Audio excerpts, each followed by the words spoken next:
ሰላም ጤና ይስጥልን አድማጭ ተመልካቾቻችን እንዴት ናችሁልን? የምትገኙት በንስር ስፖርት ላይ ነው። ንስር እይታ ላይ ተናል በዓለም ዋንጫ ለመዳሰስ ዛሬ ተገኝተናል። ታዲያ እናንተ ሰብስክራይብ፣ ላይክ፣ ሼር ያደረጋችሁ ኮመንት ላይ የዘንድሮን የ2026ቱን 23ኛውን የዓለም ዋንጫ ማን ሊያነሳ ይችላል የሚለውን ደግሞ ከስር ኮመንት ላይ እንዲሁም ደግሞ ያለፉት ሀገራትስ እንዴት ነው የትኛዋ ብሔራዊ ቡድን ይገባታል እንዲሁም ደግሞ ብዙ ብሔራዊ ቡድኖች ያጓጓሉና እንዴት ተጠብቁታላችሁ የሚለውን ጻፉልን። እኔ ታዲያ ዓለም ዋንጫው በአዲስ ቶርናመንት በአዲስ ፎርሜሽን መጥቷል። በአዲስ ፎርማት ምን ይመስላል የሚለውን ወደ እናንተ አደርስላችኋለሁ። ታዲያ እናንተ ሰብስክራይብ፣ ላይክ፣ ሼር አድርጉ። ከንስር ስፖርት ጋር ቆዩ።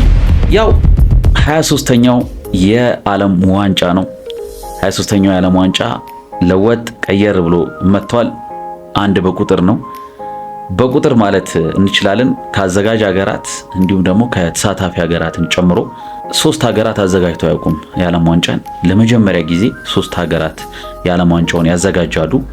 እነሱም አሜሪካ፣ ሜክሲኮ እና ካናዳ።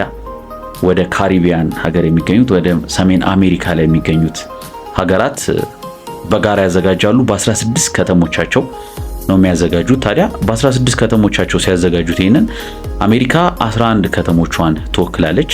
አሜሪካ ሜክሲኮ 3 ከተሞቿን ስትወክል እንዲሁም ደግሞ የካናዳ ደግሞ 2 ከተሞቿን ትወክላለች። በአጠቃላይ 16 ከተሞች ይህንን ውድድር ያከናውናሉ ማለት ነው። ታዲያ ከተሞቹ እነማን ናቸው የሚለውን እስቲ እንቃኝ ወይም እንጎብኛቸው እስቲ።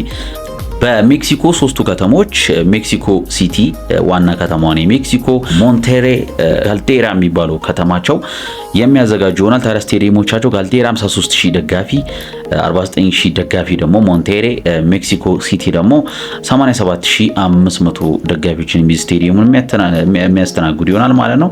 የመጀመሪያውን ጨዋታ በነገራችን ላይ ሜክሲኮ ነች ግሩፕ ኤ ላይ ተደልድላ ሜክሲኮ ነች የመጀመሪያ ጨዋታውን የምታደርገው። ድልድሉ ስኬጁሉ አልወጣም ከማጋ እንደሚደርሳ ግን የመጀመሪያ ጨዋታውን የምታደርገው ሜክሲኮ ነች። ሜክሲኮ ስታዲዮ አዜቴ የሚባለው ስታዲየም ላይ 87000 ደጋፊ የሚይዘው መክፈቻውን ታደርጋለች ተብሎ ይጠበቃል። እንግዲህ የሄሜኔዝ ቡድን የሚጠበቅ የቀድሞ ሄርናንዴዝ ወይም ቺቻሪቶ ብሔራዊ ቡድን ነው ደግሞ በአዳዲሶች ኮከቦች እነ ሂሮን ጨምሮ የምንመለከትበት ጨዋታ ይሆናል ተብሎ ይጠበቃል። አድማጭ ተመልካቾቻችን በቀጣይ እንግዲህ አሜሪካ 11 ከተሞች አሳውቃለች ያስተናግዱትን። ከነሱ መካከል ዳላስ፣ ኒውዮርክ፣ ካንሳስ፣ ሂውስተን፣ አታላንታ፣ ሎስ አንጀለስ፣ ሲያትል፣ ሳን ፍራንሲስኮ፣ ፊላዴልፊያ፣ ሚያሚ፣ ቦስተን እነዚህ 11 ከተሞች የሚያስተናግዱ ይሆናል የዓለም ዋንጫ ማለት ነው። ታዲያ 48 ብሔራዊ ቡድኖች ናቸው የሚያርፉት በ3ቱ ሀገራት በፕሌን የተለያዩ ትላልቅ ጉዞዎችን ሊያደርጉ ይችላሉ ማለት ነው። አድማጭ ተመልካቾቻችን የውድድር የሚያዘጋጁት 3ቱ ሀገራት ታዲያ ያው ኒውዮርክ፣ ዳላስ ለምሳሌ ኤቲዜድቲ 80000 ደጋፊዎች የሚይዘው እንዲሁም ደግሞ ኒውዮርክ ደግሞ ፍጻሜውን የሚያከናውኑበት ሜት ላይፍ ስቴዲየም ወደ ራዘርፎርድ የሚገኘው ሜት ላይፍ ስቴዲየም 82500 ደጋፊዎችን ቅንጡ ስቴዲየም ነው። በነገራችን ላይ ሜት ላይፍ ስቴዲየም በዓለም የክለቦች ዋንጫ ላይ ተመልክተናል። ሜት ላይፍ ስቴዲየም ፍጻሜ የሚያደርገው ነው። እንዲሁም የተለያዩ ጨዋታዎች የግሩፕ ስቴጅ ጨዋታዎችን ያደርጋል። ካንሳስ ሲቲ ደግሞ ጎፌልድ የሚባለውን 76440 ደጋፊዎችን የሚይዘው ስቴዲየም ይጠቀሙታል። ሂውስተን ደግሞ ኤንአርጂ ስቴዲየም 72200 ደጋፊዎችን የሚይዝ ስቴዲየም አላቸው። አታላንታ ደግሞ ማርቼዲስ ቤንዝ 71000 ደጋፊዎችን የሚይዝ ስቴዲየም ይጠቀማሉ። እንዲሁም ደግሞ ሎስ አንጀለስ ሶፊ ስቴዲየም የሚለውን 70000 ደጋፊዎች የሚይዘው ስቴዲየም የሚጠቀሙ ይሆናል። ታዲያ ሲያትል ደግሞ ሉሚ ፊልድ የሚል ስያሜ ያለውን 68000 ደጋፊ የሚይዝ ስቴዲየም ይጠቀማሉ። ሳን ፍራንሲስኮ ደግሞ ሌቪስ ስቴዲየም 68000 እንደዚሁ ተመሳሳይ ከሉሚ ፊልድ ጋር። ፊላፔዲያ ደግሞ ሊንኮይን የሚባል ስቴዲየም አላቸው 67000 ደጋፊ።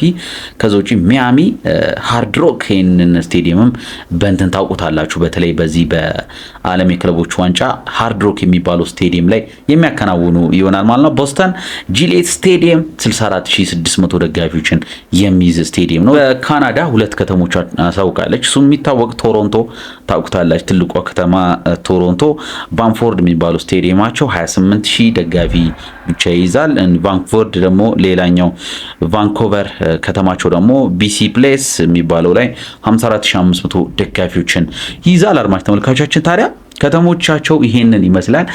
የዓለም ዋንጫ ታዲያ 48 ብሔራዊ ቡድኖችን የሚወክል ይሆናል ማለት እስካሁን 42 ብሔራዊ ቡድኖች ወደ ዓለም ዋንጫ ማለፋቸውን ቲኬታቸውን አረጋግጠዋል። ከአፍሪካ 9 ክለቦች እንዲሁም ደግሞ ከአውሮፓ እስካሁን 12 ክለቦች አልፈዋል። 4 ክለቦች ይቀራሉ። 16 ክለቦችን ነው የምትወክለው ዩሮፕ ወይም ዩኤፍኤ። 6 ኮንፌዴሬሽኖች ናቸው ያሳተፉት። ከነዛማ ኤሲያም እንደዚሁ 8 ክለቦች ብሔራዊ ቡድኖችን ታካትታለች። ላቲን ላይ የሚገኙት ኮንካካፍ ላይ ወይም ኮሎምቢያ፣ አርጀንቲና የሚገኙበት ኮንፌዴሬሽን ደግሞ 7 ብሔራዊ ቡድኖችን የሚያካትት ይሆናል። እንዲሁም የአዘጋጆቹ የሜክሲኮ፣ የካናዳ እና እንዲሁም ደግሞ የአሜሪካ ብሔራዊ ቡድን የሚገኝበት ካሪቢያን አካባቢ ላይ የሚገኘው ኮንካካፍ የሚባለው ደግሞ አለ። 6 ብሔራዊ ቡድኖችን እንዲወክሉ ፊፋ ፈቅዷል ማለት ነው። በ67ኛው ኮንግረስ ላይ ነው ይሄን የፈቀደላቸው። 3ቱም አልፈዋል ማለት ነው። አሁን እንግዲህ ካለፉት መካከል ብሔራዊ ቡድኖችን ስማቸውን ወደ እናንተ ላድስላችሁ እስቲ። ገና በፕሌኦፍ የሚመጡ አሉ። በተለይ አውሮፓ ላይ ወደ 4 ክለቦች በፕሌኦፍ ይመጣሉ። ላቲን አሜሪካ ላይም ደግሞ የሚገኙት ቡድኖች 7ኛው ቡድን ገና በፕሌኦፍ የሚመጣ ይሆናል። ስለዚህ 42 ብሔራዊ ቡድኖች አልፈዋል። በነገራችን ላይ የአፍሪካም ካፍ ተወካዮችም አልፈዋል። 9ኙም ታውቀዋል።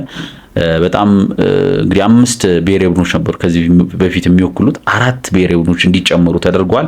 ከነዛ መካከል አልጄሪያ፣ ኬፕ ቨርዴ ለመጀመሪያ ጊዜ አልፋለች። ግብጽ፣ ጋና፣ አይቮሪ ኮስት፣ ሞሮኮ፣ ሴኔጋል፣ ሳውዝ አፍሪካ እና ቱኒዚያ። ከዚህም ብሔራዊ ቡድን ኬፕ ቨርዴ ለመጀመሪያ ጊዜ ትንሿ ደሴት ወደ ዓለም ዋንጫ ማለፍ ችላለች ማለት ነው።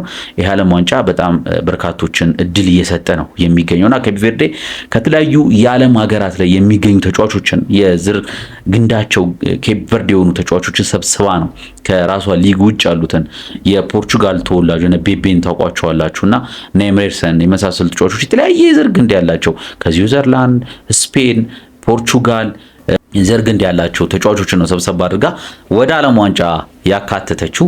ታዲያ በአፍሪካ በእኛው ስር ያለችው ካፍ ታዲያ 9 ክለቦቿን 9 ብሔራዊ ቡድኗን ማካተት ችላለች። ኮንካካፍ ላይ የሚገኙ ደግሞ ካናዳ፣ ሜክሲኮ እና አሜሪካ ያው መጀመሪያ ቀደም ብለው አዘጋጅ ስለሆኑ እንዳለፉ ጠቅሰንላችሁ ነበረ። ታዲያ 3ቱ የተጨመሩት እነማን ናቸው?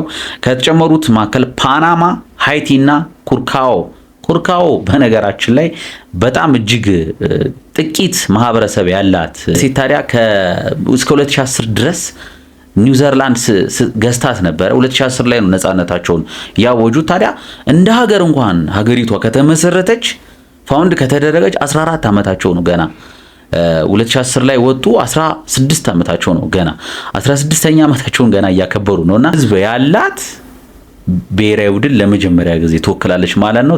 በቁጥርም በሪከርድም እሷ ትሆናለች ማለት ነው። አሁን 82ኛ ደረጃ ላይ ነው በዓለም የብሔራዊ ቡድኖች ራንክ ላይ የምናገኛ 82ኛ ደረጃ ላይ ነው። እጅግ አስደናቂ ነች። ኒኮላስ አድቫኮር ነው እቺን ብሔራዊ ቡድን ወደ ዓለም ዋንጫ እንድታልፍ ያደረጋት ወደ አሜሪካው ዓለም ዋንጫ።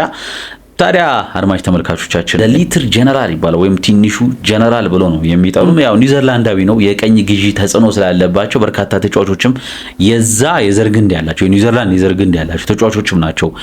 እዛው ኮንካካፍ ላይ ለሰሜን አሜሪካ አካባቢ ላይ እስከ 2010 ድረስ እንግዲህ ኒውዚላንድ ስትመራት ነበረ ወይም ስትገዛት ነበረ። ኩራካኦ የምትባለውን ሀገር ማለት ነው። በጣም ጥቂት ማህበረሰብ የሚኖርባት ሀገር ነች። ከታዲያ ኮንካካፍ ያለፉት ሀገሮች እነዚህ ይመስላሉ። ወደ ኮሜቦል እንምጣ። ኮሜቦል ወይም ብራዚል ላቲን አሜሪካ ላይ የሚገኙት ያለፉት አርጀንቲና፣ ብራዚል፣ ኮሎምቢያ እና ኢኳዶር፣ ፓራጓይ፣ ኡሩጓይ አልፏል። አንድ ብሔራዊ ቡድን ደግሞ የሚጠበቅ ይሆናል ማለት ነው። በተለይ ይህንን ቡድን ካስታወ ቬንዙዌላ የሚባለው ቡድን አሁን የለም እንጂ ዋንጫ ማጣሪያ ላይ ስቴዲየም ከፍተኛ ቦታ ላይ የሚገኝ ነው። አየሩ እጅግ ከባድ ነው። እዛ እየወሰዱ ነበር ብሔራሞችን ሁሉንም ጨዋታ ማሸነፍ የቻሉት እስካሁን በፕሌኦፍ ደርሷል ማለት ነው። ኦስትሪያ የኒውዚላንድ ነው ብቻዋን እንግዲህ ከኦኤፍሲ ያለፈችዋ ብሔራዊ ቡድን ነች። ከአውሮፓ ያልደጉ ሀገራት ደግሞ እንመልከት እስቲ። ኦስትሪያ፣ ቤልጂየም፣ ክሮኤሺያ፣ ኢንግላንድ፣ ፍራንስ፣ ጀርመን፣ ኔዘርላንድ፣ ኖርዌይ፣ ፖርቹጋል፣ ስኮትላንድ፣ ስፔን፣ ስዊዘርላንድ ናቸው ያለፉት። 4 ብሔራዊ ቡድኖች ደግሞ የሚጠበቅ ይሆናል በፕሌይኦፍ እንዲያልፉ ማለት ነው። ታዲያ የዚህ የዓለም ዋንጫ ለየት የሚያደርገው አንድ ለመጀመሪያ ጊዜ 3 ሀገራት ማዘጋጃቻቸው ነው። ከ2002 ላይ ነው የተከናወነው በሁለት ቡድኖች። ከዚህ በፊት ሜክሲኮ አዘጋጅታለች። 3ኛ ጊዜዋ ነው። የመጀመሪያው ሀገር ያደርጋታል። በነገራችን ላይ ለ3ኛ ጊዜ በማዘጋጀት የመጀመሪያው ሀገር ያደርጋታል ሜክሲኮ። አሜሪካ ለሁለተኛ ጊዜ ነው ያዘጋጀችው። 1994ቱ የዓለም ዋንጫ የሚታወስ ነው። 1994ቱ ብራዚል ከጣሊያን ደርሰው ብራዚል ያነሳችበት፣ ማራዶና ሰስፔንስ የነበረበት የዛኔ በጣም ድንቅ ብቃቱ ላይ የነበረበት አመት። ከዛ ውጭ ደግሞ ኤስኮባርን ታስታውሱታላችሁ። የኮሎምቢያዊ ኢስኮባር በጥይት ወደ ኮሎምቢያ ከተመለሰ በኋላ የሞተበት ዓለም ነው። ያም ደግሞ ካስታወሳችሁ የሆነበት ምክንያት የመጨረሻዋ ጎል በሱ ስህተት ነበር ግቧ የተቆጠረችው። ታዲያ ቁማራ ሲይዘው ነበረ የኮሎምቢያ ማፊያን ተቋሞች።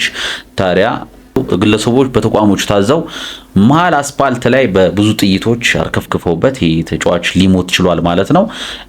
ኤስኮባርን ብዙ ሰዎች የእግር ኳስ ቤተሰብ የሚያስታውሰው ተጫዋች ነው። እስካሁን ያ ቁጥር እንግዲህ አይለበስም በብሔራዊ ቡድን ላይ።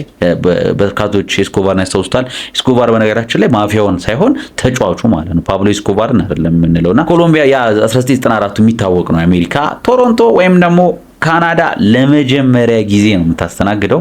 ያቺን የመሰለች ሰፊ ከተማ ዓለም ዋንጫን አስተናግዳ አታውቅም። እንግዲህ በነ አልፎንሶ ዴቪስ ተወክላ ቀጣይ ካናዳን የምንመለከታት ይሆናል ማለት ነው። ከመክፈቻዎቹ ማዕከል አንዷ የምትሆን ይሆናል ማለት ነው። እጅግ አስደናቂ የዓለም ዋንጫ የምንመለከት ይሆናል። ይሄ የዓለም ዋንጫ በነገራችን ላይ 48 ብሔራዊ ቡድኖች ሲወክሉት 48ቱ ታዲያ ከዚህ በፊት 64 የነበረው ጨዋታ ወደ 104 ጨዋታዎች ማደግ ችሏል። ደግሞ በ32 ቀን የሚያልቀው የዓለም ዋንጫ በ39 ቀን ሊያልቅ ተገዷል ማለት ነው። በዛ ብሏል። የብሮድካስት ፍቃዱም እንግዲህ በጣም ሰፋ ያለ ነው። ቲኬት ራሱ አሁን በፊት እስከ 1500 ድረስ ነበር ኳታር ላይ 2022 ላይ በዶላር ሲተመን ከ69 እስከ 1500 ፍጻሜ ላይ 1500 ነበር የተከፈለው። አሁን ግን እስከ $60 ግሩፕ ስቴጅ ላይ ተከፍሎ ከዛ ፍጻሜ ላይ ደግሞ እስከ $6400 ድረስ የሚሄድ ክፍያ የቲኬት መቁረጥ ስነስርዓት ይሆናል ማለት ነው። ይሄ ማለት በጣም ትልቅ ኢንካም ያመጣል። በዛ ላይ ብሮድካስት ላይ ደግሞ የማይታይ ብሔራዊ ቡድን አይኖርም። እድሎችን ፈጥሯል። ምክንያቱም ትልቅ ብሔራዊ ቡድን ከትንሹ ጋር ሲገናኝ ቀጣይ ሁሉ ለብሔራዊ ቡድኑ ሲሉ የሚመለከቱት ይሆናል። ስለዚህ የብሮድካስቱ ሁኔታ በጣም ሰፋ ነው የሚለው ይህንን ይመስላል። በነገራችን ላይ ጁላይ ላይ ይጀምራል። ጁላይ 11 ይጀምርና ጁን 11 ይጀምርና ጁላይ 19 የሚጠናቀቅ ይሆናል ማለት ነው። ታዲያ የመጨረሻውን ፍጻሜ ከማ ሊገናኝ ይችላል? ኮመንት ሴክሽን ላይ ጻፉልን ማን ከማን እንደሚገናኝ። የማደጋፊ ናችሁ? ከዛ ውጭ እንግዲህ በነገራችን ላይ ወደ ሜት ላይፍ ስቴዲየም ላይ ነው የሚከናወነው ፋይናሉ ኒውዮርክ ላይ። ሜት ላይፍ ስቴዲየም ማለት የቼልሲ እንግዲህ የዋንጫውን ከፍ አድርጎ ያነሳበት ስቴዲየም ነው ቼልሲ። ሜት ላይፍ ስቴዲየም ላይ የሚከናወን ይሆናል ማለት ነው። አድማጭ ተመልካቾቻችን